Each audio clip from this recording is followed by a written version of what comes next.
তার মেয়ে চলে গিয়েছে 10টার পরেই।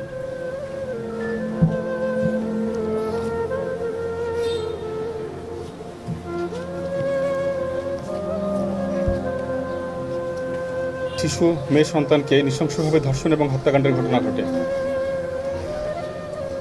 হৃদয় বিদারক এই ঘটনাটি সামাজিক যোগাযোগ মাধ্যম এবং প্রিন্ট ইলেকট্রনিক মিডিয়াতে ব্যাপকভাবে প্রচারিত হয় এবং দেশব্যাপী আলোচনার সৃষ্টি করে।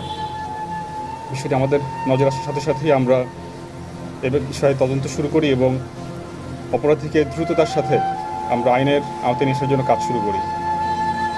এরই ধারাবাহিকতায় গতকাল রাত আনুমানিক 11টায় আমরা চাঁদপুরের শাহরাস্তি থানাধীন এলাকা থেকে আমরা অপরাধী যে অভিযুক্ত ধর্ষণ এবং হত্যাকাণ্ডের ঘটনায় মফিজুল ইসলাম প্রকাশ মফুকে আমরা গ্রেফতার করতে সক্ষম হই। প্রাথমিক জিজ্ঞাসাবাদে তিনি এই ধর্ষণ এবং হত্যাকাণ্ডের ঘটনার সাথে সম্পৃক্ত থাকার বিষয়ে আমাদের